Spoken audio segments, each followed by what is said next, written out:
Hello बच्चों, स्वागत है आपका। अभी हम आपको बायोलॉजी से एक पार्ट्स जो है ब्लड यानी कि रक्त के बारे में चर्चा करेंगे। ये बहुत ही इम्पोर्टेंट टॉपिक्स है।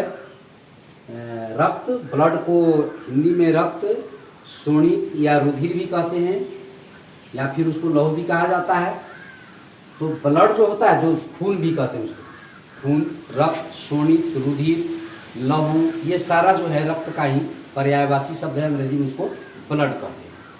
तो ब्लड क्या है यानी रक्त क्या है? रक्त एक तरल संयोजी ऊतक है जो एक विशेष प्रकार के प्रोटीन हीमोग्लोबिन के कारण लाल है। रक्त एक तरल संयोजी ऊतक है जो एक विशेष प्रकार के प्रोटीन हीमोग्लोबिन के कारण लाल होता है। यानी कि रक्त का रंग जो है, खून का जो रंग है, वो लाल होने का मुख्य कारण उसमें वही है, हीमोग्लोबिन, जिसमें आयरन पाया जाता है। तो आइए हम बारी बारी से सभी टॉपिक्स पर चर्चा करेंगे।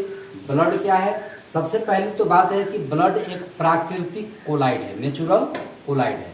कोलाइड क्या होता है? कोलाइड वैसे पदार्थ को कहते हैं जब मतलब उसको अगर छाना जाए चलनी वगैरह में कपड़े से, तो उसका पूरा पार्ट्स जो है आर पार न हो, कुछ भाग एक साइड रह जाए। जैसे आप मान लीजिए गीली मिट्टी होती है, उसको पानी में पूरा भुला दीजिए और उसको अगर कपड़े से छानेंगे तो जो पानी की मात्रा होगी अधिकांश बह जाएगी, लेकिन उसका कुछ भाग जो है कपड़े के ऊपर रह जाएगा। मतलब ये पूरी तरह से बात नहीं है, लेकिन यार समझिए कि ये उदाहरण द्वारा समझिए कि इस तरह से कोलाइड होता है। तो रक्त क्या है? प्राकृतिक कोलाइड है। और रक्त एक कनेक्टिंग टिश्यू यानी कि संयोजी ऊतक है। इसमें हीमोग्लोबिन पाया जाता है। रक्त का जो पीएच मान होता है, पीएच मान, आप केमिस्ट्री में पीएच मान पढ़े होंगे, जिसका पीएच मान 7 होता है वो उदासीन होता है, जिसका पीएच मान 7 से कम होता है वो अम्लीय होता है, और जिसका पीएच मान 7 से अधिक होता है वो क्षारीय होता है।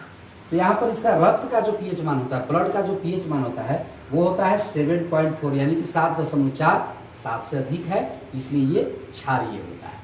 रक्त का जो प्रकृति है, स्वभाव है, वो क्या है? क्षारीय है, क्योंकि इसका पीएच मान 7 से अधिक है, 7.4 है। अब आगे देखिए, मतलब किसी मनुष्य के शरीर में रक्त होता कितना है? तो ये जो एक वयस्क मनुष्य होते हैं उसमें पुरुषों में रक्त की जो मात्रा होती है वो 5.5 लीटर होता है, 5.5 लीटर। मेल में कितना होता है? 5.5 लीटर। और फीमेल में जो होता है वो होता है 5 लीटर, यानी कि आधा लीटर कम। पुरुषों में 5.5 लीटर, स्त्रियों में 5 लीटर, यानी कि आधा लीटर पुरुषों की अपेक्षा स्त्रियों में कम ब्लड होता है। इसका मुख्य कारण ये है कि इसमें हीमोग्लोबिन कम पाए जाते हैं। महिलाओं में हीमोग्लोबिन कम पाए जाते हैं, जिसके कारण जो है इसमें आयरन की मात्रा कम बनेगी, तो इसके लिए इसमें रक्त की मात्रा इसका कम होता है। अब आगे देखिए, अब पता ये होता है कि हमारे शरीर में जो रक्त होता है वो बनता कहाँ है, निर्माण कहाँ होता है?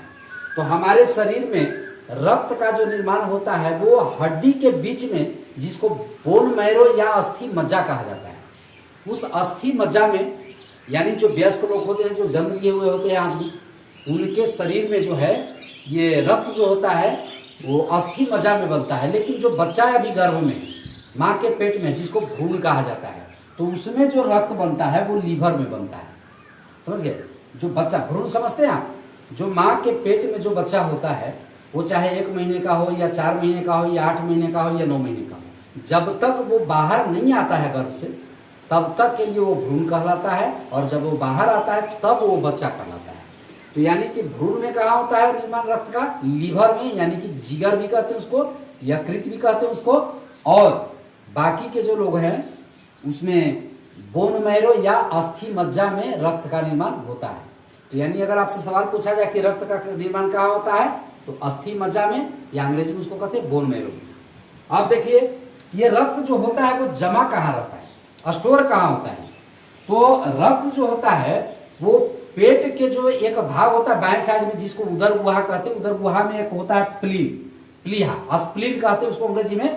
प्लीहा जो होता है वो प्लीहा में जमा रहता है, इसीलिए स्प्लीन या प्लीहा को ब्लड बैंक कहा जाता है। तो सवाल आपको ये भी पूछा जा सकता है कि ब्लड के किस भाग, मतलब ये शरीर के किस भाग को ब्लड बैंक कहा जाता है? तो ब्लड बैंक जो है वो किसको कहते हैं, प्लीहा को या स्प्लीन को या तिल्ली भी हिंदी में उसको बोलते हैं। और प्लीहा को और भी कब्रिस्तान यानी कि कब्र भी कहते हैं, क्योंकि उसमें ब्लड में जो आरबीसी होता है, रेड ब्लड कार्पल्स जो होता है, वो जब मर जाता है तो वो भी प्लीहा में ही जाके जमा होता है, इसलिए उसको यानी कि ब्लड का कब्र और ब्लड का बैंक, ये दोनों जो है उस प्लीहा को कहा जाता है। अब आगे बढ़ते हैं, देखिए ये कोलेस्ट्रॉल है। कोलेस्ट्रॉल क्या होता है, कोलेस्ट्रॉल जो होता है एक चिपचिपा पदार्थ होता है, तैलीय पदार्थ होता है, जैसे तेल हो गया या जितने भी तेल जिस निकलने वाला तेल जैसा चिपचिपा पदार्थ होता है, ये घी हो गया, मूंगफली हो गया, बादाम हो गया, इन सारी चीजों में चिपचिपा जो पदार्थ होता है वो कोलेस्ट्रॉल का ही एक रूप होता है। तो हमारे शरीर में कोलेस्ट्रॉल भी पाया जाता है, लेकिन अगर इसकी कोलेस्ट्रॉल की मात्रा अगर हमारे ब्लड में अगर बढ़ गए तो वो क्या करता है, हार्ट के दीवारों में जाके चिपक जाता है, उसकी नलियों को जाम कर देता है, जिसके कारण हार्ट अटैक आने की संभावना बढ़ जाती है। इसीलिए कहा जाता है कि अधिक मात्रा में तैलीय पदार्थ जो है, तेल वाले पदार्थ, वसा वाला पदार्थ जो है वो नहीं खाना चाहिए। ये मतलब औसत मात्रा में खाइए, लेकिन उससे ज्यादा मात्रा में अगर आप खाते हैं तो वो जो है बुरा प्रभाव पड़ेगा उसका। तो कोलेस्ट्रॉल जो होता है हमारे शरीर में कितना पाया जाता है, तो 200 ग्राम प्रति डेसीलीटर। याद रखिएगा, हमारे रक्त में कोलेस्ट्रॉल की मात्रा क्या है, 200 ग्राम प्रति डेसीलीटर। और हीमोग्लोबिन जो पाया जाता है रक्त में वो कितना होता है, तो मेल में यानी कि पुरुषों में 14 ग्राम प्रति डेसीलीटर और महिलाओं में 13 ग्राम प्रति लीटर हीमोग्लोबिन पाया जाता है। लैब में आप जांच कराने के लिए जब जाएंगे तो डीएल यानी कि डेसीलीटर में ही उसको मापता है। अब आगे बढ़ते हैं। अब ये हमारे पूरे शरीर में रक्त जो होता है हमेशा परिसंचरण करते रहता है, यानी घूमते रहता है, परिवहन करते रहता है। तो ये बात का पता यानी रक्त परिसंचरण की खोज विलियम हार्वे नाम के वैज्ञानिक ने किया था। याद रखिएगा, रक्त परिसंचरण की खोज किसने किया था, विलियम हार्वे नाम के वैज्ञानिक ने किया था। और अब देखिए रक्त का कार्य क्या है। तो रक्त का मुख्यतः देखिए कार्य बहुत सारे हैं, हम कुछ मुख्य पॉइंट लिए हैं।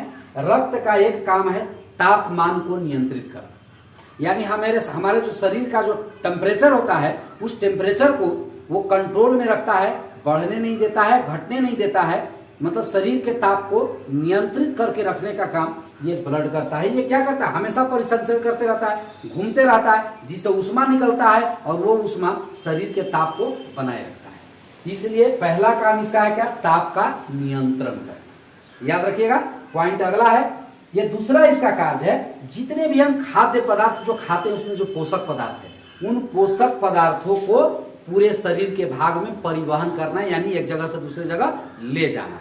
यानी देखिए ब्लड का कार्य क्या है, पहला कार्य है ताप का नियंत्रण करना, दूसरा है पोषक पदार्थों का परिवहन करना, और तीसरा है गैसों का परिवहन करना। गैसों जैसे कार्बन डाइऑक्साइड जो हमारे शरीर में बनते हैं, ऑक्सीजन जो हम सांस के रूप में लेते हैं, ये जो सारी चीजें हैं इनको भी पूरे शरीर में परिवहन करने का कार्य जो होता है वो ब्लड के माध्यम से ही होता है।